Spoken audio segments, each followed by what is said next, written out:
Hola, esta es una edición muy especial de Pulso Minero. Arrancamos el año 2026 con una revisión de los casi 40 episodios que tuvimos en Pulso Minero en 2025. Esta fue una iniciativa que se implementó y se lo ha hecho con mucho éxito. En YouTube, en Facebook, en Instagram, en X y en LinkedIn, ustedes pueden llegar a todos nuestros capítulos. Pero qué mejor que empezar el año 2026 haciendo un recuento de todas esas conversaciones, de todos esos personajes que pasaron por aquí, por el set de Pulso Minero. La minería no es solo una industria, es territorio, es personas, es futuro. En Pulso Minero reunimos las voces que marcaron este año para entender los desafíos, las decisiones y todo lo que dejó un año de conversaciones sobre la minería en el Ecuador. En este espacio tuvimos la oportunidad de conocer por qué es importante promover una minería responsable. Minería responsable es progreso, es oportunidades, sobre todo para las comunidades. Si la empresa cuenta con una estrategia de sostenibilidad integral que realmente busca generar impacto a nivel local, que tu inversión social responde a las necesidades locales y que prioriza, digamos, lo nacional y lo local, todo lo que te acabo de hablar se traducen en beneficios ya locales. Y ahí sí estamos hablando económicos, por un lado, ventas, empleos, salarios, etcétera, pero por otro lado, y desde mi perspectiva aún más importantes, sociales. Entonces estás hablando ya de reducir brechas en cuanto a pobreza, educación, salud, etcétera. Acabamos de celebrar los 10 años de Lundin, por ejemplo. Qué maravilla. Qué maravilla ver una empresa que Lundin Gold en 10 años ha logrado transformar en gran medida la realidad de una provincia como es Zamora Chinchipe. Entonces se puede hacer eso. Entonces, ¿son quiénes? ¿El cómo? Bueno, con las mejores tecnologías ambientales, las mejores prácticas sociales, ¿no es cierto? Con los aprendizajes de la historia, porque obviamente la minería ha tenido errores, ha tenido varios problemas. Bueno, aprendamos de eso y aseguremos que tenemos lo mejor que está disponible al Ecuador. No solamente que cumplan con la ley, porque eso es básico. Así es. ¿Y cuándo? Ahora, ¿no? O sea, este país necesita con urgencia inversión, necesitamos con urgencia empleos de calidad. Estamos viviendo una coyuntura, como te digo, las estrellas están alineadas, tenemos que aprovechar esta ola que estamos viviendo. El tema minero es un tema muy complejo en el Ecuador que tiene muchas, podríamos decir, taras de ciertas personas porque me incluyo, me estoy actualizando en los datos, como una contaminación, como una complicación hacia un ambiente, hacia nuestros ecosistemas de los pueblos indígenas. Por ejemplo, te soy muy honesto en torno a ese tema. Pero cuando tú miras, por ejemplo, las estadísticas del 70% de la minería ilegal, que es así, no tiene ninguna perspectiva de respetar el ambiente, vincula a pueblos indígenas, autoridades en la corrupción, porque tampoco nosotros, los pueblos indígenas, ni ninguna sociedad, ni ninguna persona individual está exenta de poder caer en unas complicaciones de esto de la corrupción. La Constitución, la norma también, la ley, permite la minería legal. En esa minería legal está reguladas ciertas perspectivas, por ejemplo, qué zonas no puede haber minería. ¿Cómo se debe proceder en el tema de pueblos indígenas? Ahí creo que hay una pequeña traba en la consulta prelegislativa, ese será otro tema que podemos dialogar, pero hay un marco general que se tiene que respetar y que se tiene que viabilizar. No, la minería responsable y siempre, como decimos acá en nuestra parroquia, la legal, porque gracias a eso ha podido brindar en la actualidad y se ha visto de anteriores años también que siempre la empresa ha estado surgiendo en los convenios que se ha proyectado acá en las nuestras parroquias que están sentadas a la minería. Más bien ha sido provechoso, en la cual muchas personas se han podido beneficiar de este proyecto. La empresa minera Loma Larga o Dundi, quienes han venido apoyando en proyectos sociales acá a nuestra localidad, tanto de la parroquia de Chumín como la parroquia San Gerardo, quien siempre han estado apoyando y ese beneficio ha valido la pena para nuestros habitantes para que de alguna manera puedan sustentarse acá en la localidad. Cuando hablamos de una representación de la mujer en la industria minera, en este caso en la industria minera ecuatoriana, pero en general en la industria minera a nivel mundial y en las otras industrias también, estamos hablando de todos esos ámbitos. Estamos hablando del ámbito comunitario, estamos hablando del ámbito laboral, es decir, lo que sucede dentro de las empresas. Estamos hablando de la sociedad en general, porque como tú, por ejemplo, bien hablas ahorita de mujeres en la ciencia. Vemos que seguimos siendo pocas, o siguen siendo pocas, yo no soy una de ellas, pero siguen siendo pocas las mujeres que terminan estudiando una carrera en ciencias, tecnología, ingeniería, matemáticas, ¿verdad?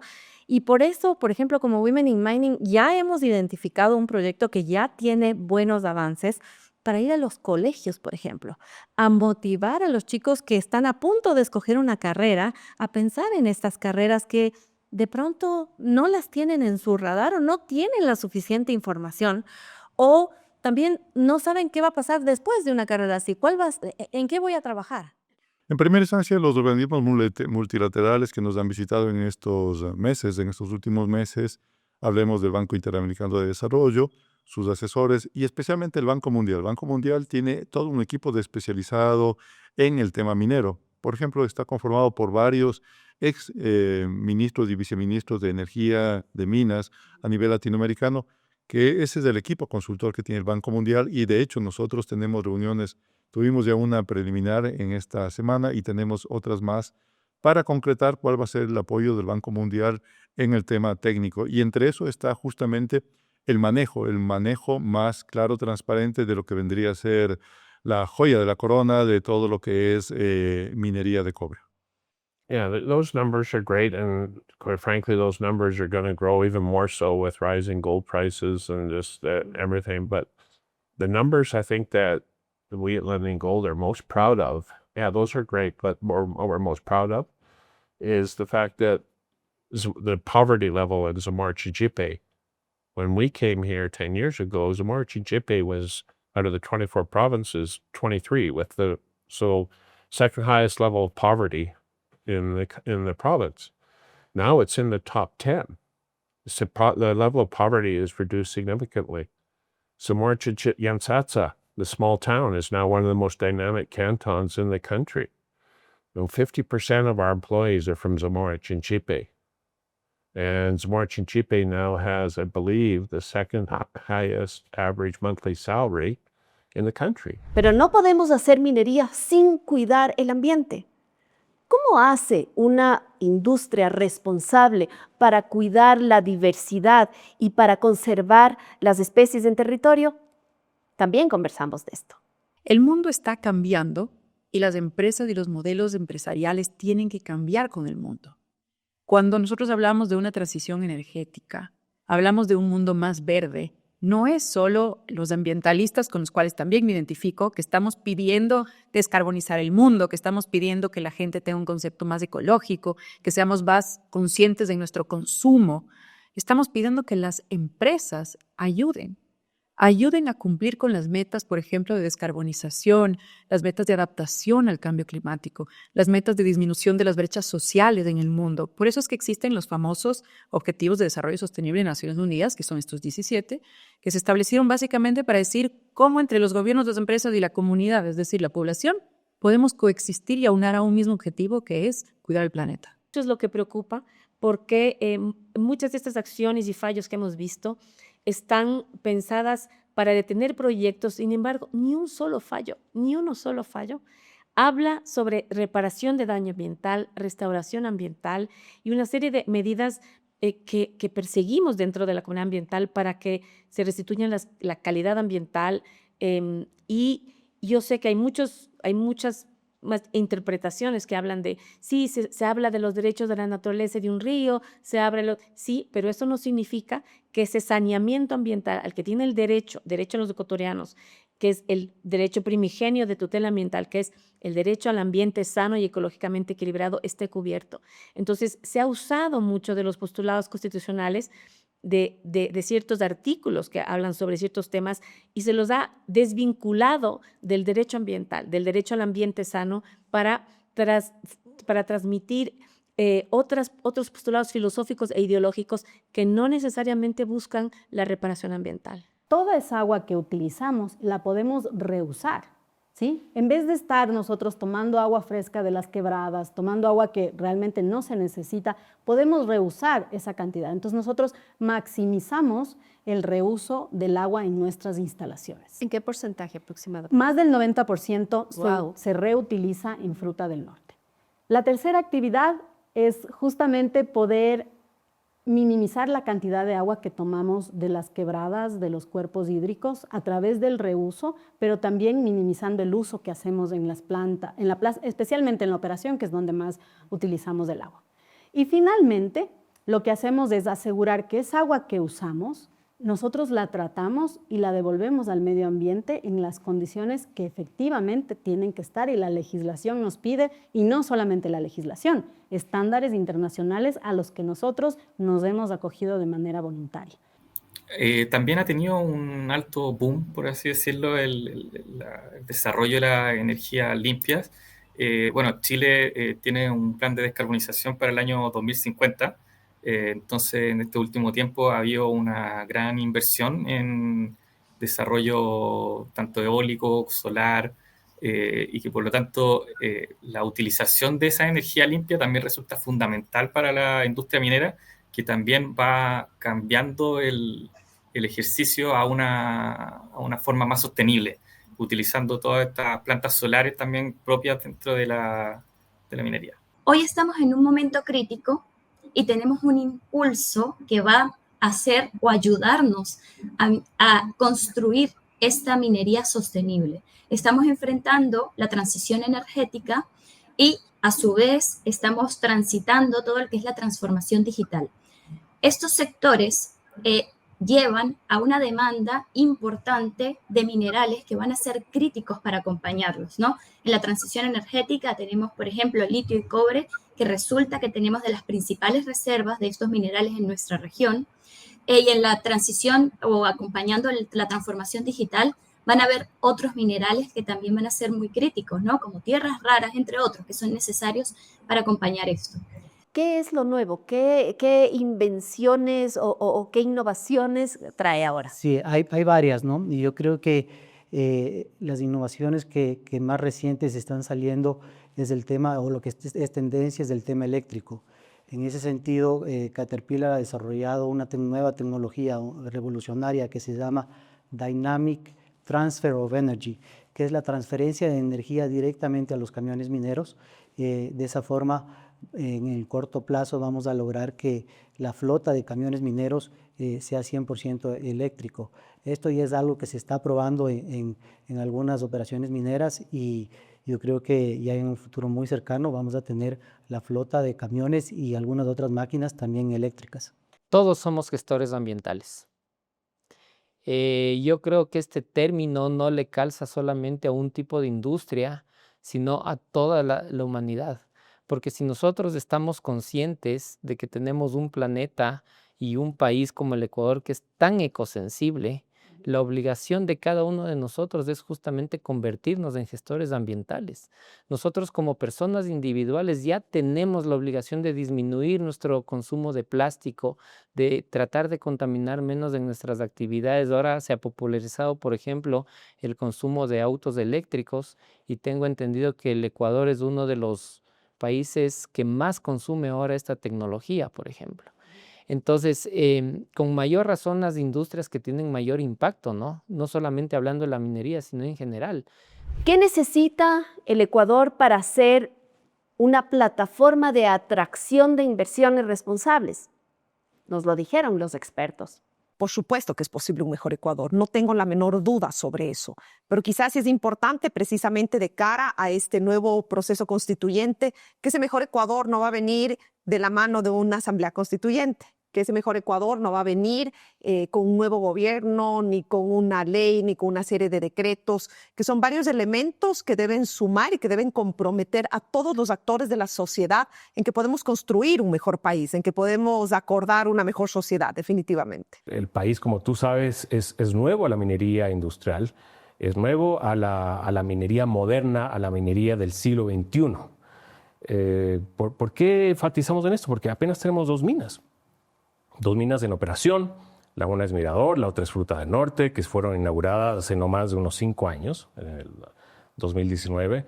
Y previo a eso veníamos explicando a la sociedad, al gobierno, a las comunidades, qué aspiramos como minería responsable.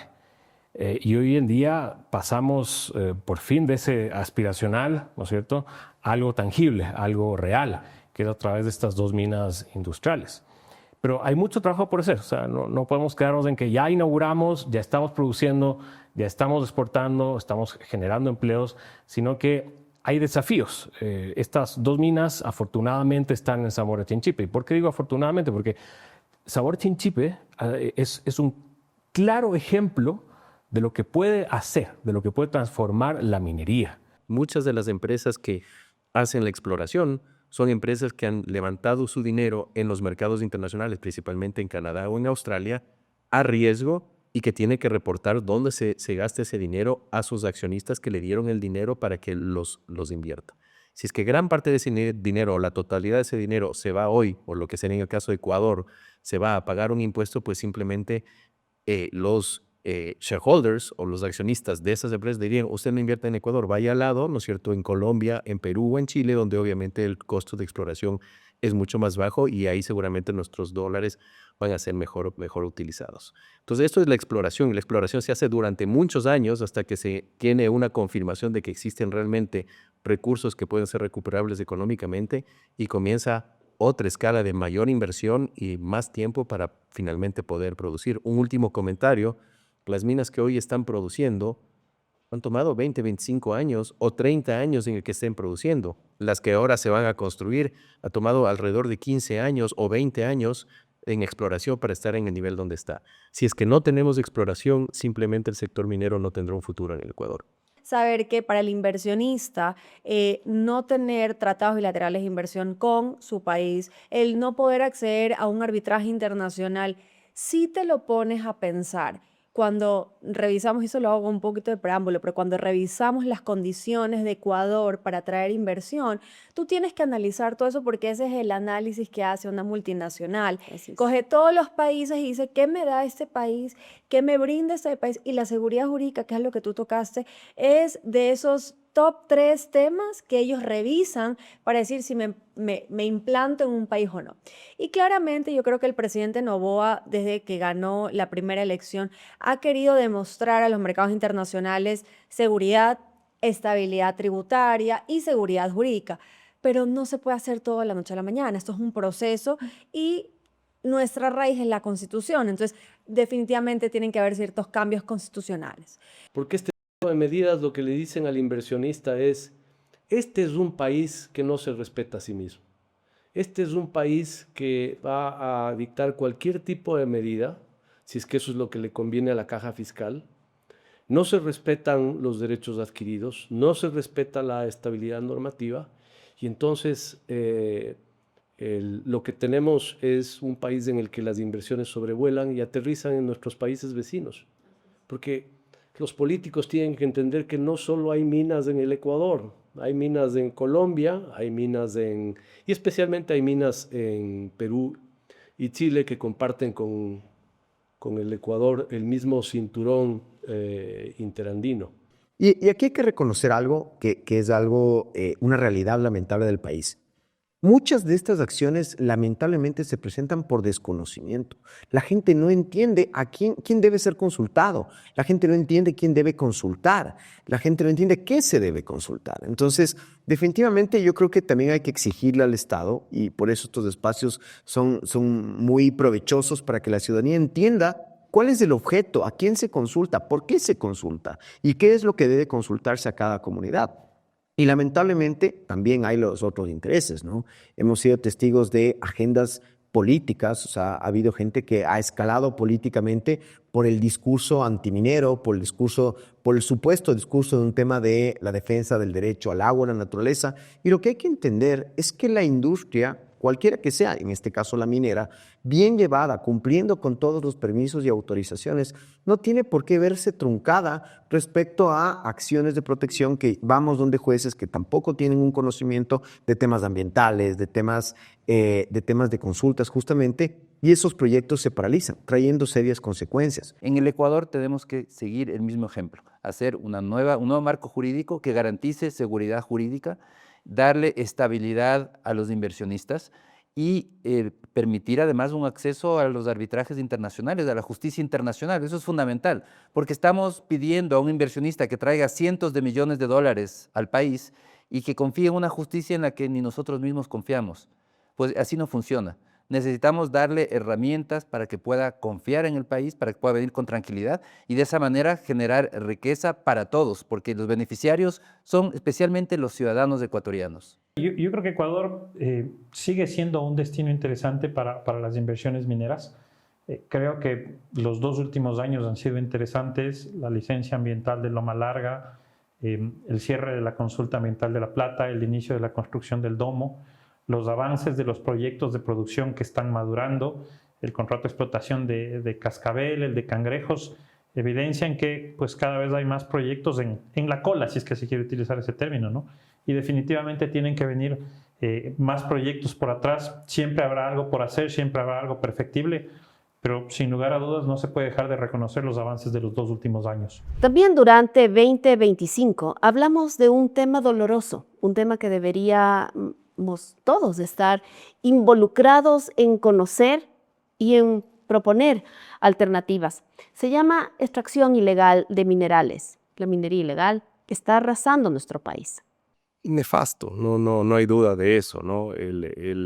Lamentablemente las grandes operaciones ilegales han vestido a sus operadores de mineros artesanales, que no existen en Ecuador. La minería, como todos sabemos, demandan un capital, demandan un ciclo de producción, y esos capitales son puestos por grupos alejados de la norma, alejados de la ley, que no les interesa el cuidado del medio ambiente ni pagar los tributos, y los operadores en sí, los mineros artesanales o mal llamados artesanales, son también unas víctimas de todo ese negocio ilícito que se crea alrededor de la minería ilegal, y que por lo tanto tienen un capital político de influencia muy grande, como para tratar de incluir reformas para regularizar, entre comillas, operaciones que son francamente irresponsables, ilegales y hasta criminales. La minería ilegal se está proliferando. ¿Por qué? Porque las autoridades en sí no hacen nada por combatir. Ellos saben lo que está pasando, dónde se está ejerciendo la minería ilegal. Medio Ambiente, Agencia de Regulación y Control Minero pasan y hacen la venia, pero para justificar sus trabajos lo que hacen es llegar a donde está el titular, donde está la persona que está haciendo la minería legal, y comienzan a sancionar. Entonces, la minería ilegal, principalmente en territorios indígenas, pero en territorios de múltiples comunidades que tienen su identidad, no solo está destruyendo el medio ambiente, no es un problema solamente ambiental, está destruyendo la cultura de todas las comunidades en donde opera, ¿ya?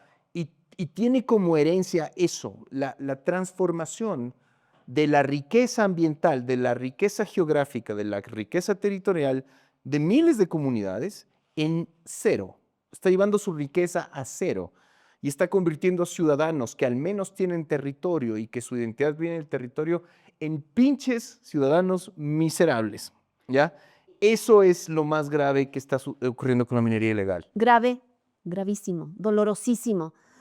Además, otros arlequines ahí, como el trabajo infantil, como la trata de personas, viene todo el combo. Se ha visto en los campamentos de minería ilegal, inclusive gente con vulnerabilidad migratoria trabajando prácticamente en estado de esclavitud. Sí, te llega con prostitución, con trata de personas, con venta, con armas. Todo el combo del crimen organizado viene con la minería ilegal. Todos los males de la tierra en uno solo. Es peor que el narcotráfico, insisto. Porque, digamos, el tráfico de cocaína no te genera la destrucción, no al menos a esta velocidad y en este ratio, y no en zonas indígenas, digamos, no te genera la destrucción cultural. En áreas protegidas. No, sí, correcto. O sea, por último, el narcotráfico es un negocio ilícito que te genera otro tipo de problemas. Pero este problema, insisto, por eso yo lo llamo el problema más grave que tiene el Ecuador, porque ningún otro problema concentra una crisis cultural, una crisis ambiental y una crisis económica por todo el oro que se están robando. Y también tuvimos la oportunidad de conversar con personajes importantes de la industria, con jóvenes, con niños, cuyas voces fueron escuchadas aquí. En mi primera clase de introducción a minas, fue una profesora, Esmilka, la considero mi mentora. Ella nos rindió esa clase de ingeniería de minas y como esa clase componía una salida de campo, que era una mina subterránea en Ponce Enríquez, me gustó tanto y me fasciné y me quedé sumamente fascinada en la idea de en algún día yo voy a ejercer la ingeniería de minas, yo voy a poder diseñar todos estos pilares, yo voy a poder tener esa carrera maravillosa en mi vida y ser una profesional en la ingeniería de minas. Bueno, yo siempre he sido, tengo la visión de que todas las personas pueden pensar como ellos quieren, pero siempre cuando he estado en alguna comunidad que está cerca de algún proyecto minero, siempre les he pedido que escuchen a las dos partes, no escuchen solo a la parte que está en contra de la industria, ¿no? Sino que escuche también a la parte técnica, a la parte académica, a los profesionales, y de ahí puedan sacar una conclusión, porque muchos de nosotros, o todos, o sea, estudiamos porque primero necesitamos, queremos tener, o pudimos lograr tener una carrera, como es una ingeniería que es bastante complicada el estudio.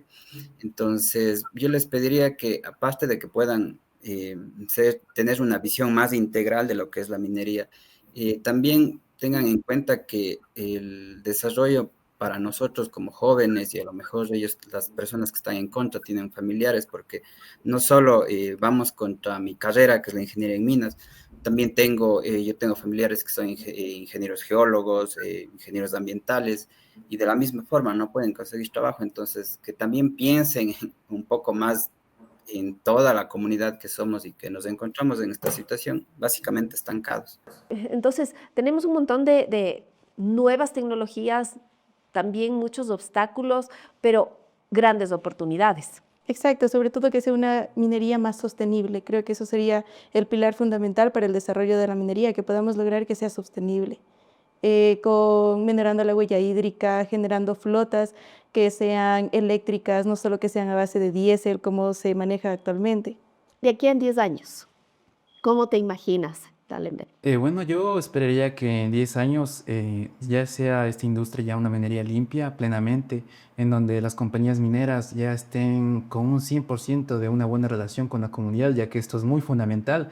Que también tengan el apoyo de gobierno, ya que esto es muy importante, ya que sin una, sin una ley que sea aplicable, no se puede avanzar en los proyectos. Además que, por supuesto, con el avance de la inteligencia artificial, esto cada vez más se implementa en los procesos de trabajo, entonces yo esperaría que también automatice muchos procesos y que también esté bien integrado en los procesos de lo que son los técnicos, de lo que son los operadores. Bueno, para mí no tiene que ser un diálogo donde haya ese ataque, ¿no? Entonces, más bien sentarse a conversar y explícame por qué no estás a favor de la minería, ¿ya? Supongo que el impacto ambiental, sí, es verdad, pero al decir no a la minería, también estás dando oportunidad, cerrando proyectos y dejando que la ilegalidad, por ejemplo, empiece, ¿no? Y eso es donde hay más afección. Tienes que tratar de buscar que más bien se formen estos profesionales, que también las leyes vean ambientales, que todo se cumpla y se lleve a cabo de la mejor manera, en vez de ponerse en contra de la minería, sino buscar soluciones para hacerlo de la mejor manera. ¿Alguna vez jugando con tus amiguitos o en el colegio, has oído aquello de que mejor no hagamos minería o que la minería contamine el ambiente? En la escuela, no, pero una vez tuve una experiencia, me paré firme defendiendo la minería responsable. Maravilloso, cuéntame, ¿qué pasó? En el MIC estaban diciendo que... El MIC es un museo. Sí. Ya. Entonces, estaban diciendo ahí que la minería es mala, contamina el ambiente y ese tipo de cosas. Yo me paré firme en que no era así. ¿Y por qué lo hiciste? Porque yo sé que la minería responsable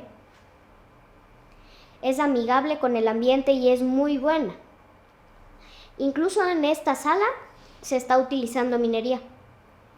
En ese micrófono, esta ropa, mi reloj, tus anillos, tus aretes. Así es muy importante visibilizar todo lo que trabajan y emplean desde el gremio minero. Realmente es que se hacen cosas impresionantes desde el tema ambiental, desde el tema social, desde el tema operativo, porque estamos hablando que, por ejemplo, la mayoría de operaciones en este momento ya no están utilizando ni siquiera carros a combustible, sino que se enfocan en utilizar ya camiones eléctricos. O sea, hay muchísimas cosas que se trabajan desde la sostenibilidad y que yo me atrevo a decir que el sector minero es el más actualizado en el tema ambiental y también de los que más le aporta al medio ambiente a nivel mundial, porque es que se rigen reglas internacionales para este fin. No es como inventado de un país, sino que hay colectivos internacionales que permiten que haya una regulación de la actividad minera a nivel mundial. Que este año 2026 sea un año para conocer, para educarnos sobre minería, para discutir esos aspectos que son absolutamente trascendentales y que permitirán el desarrollo del sector más prometedor del país, la minería responsable. Gracias.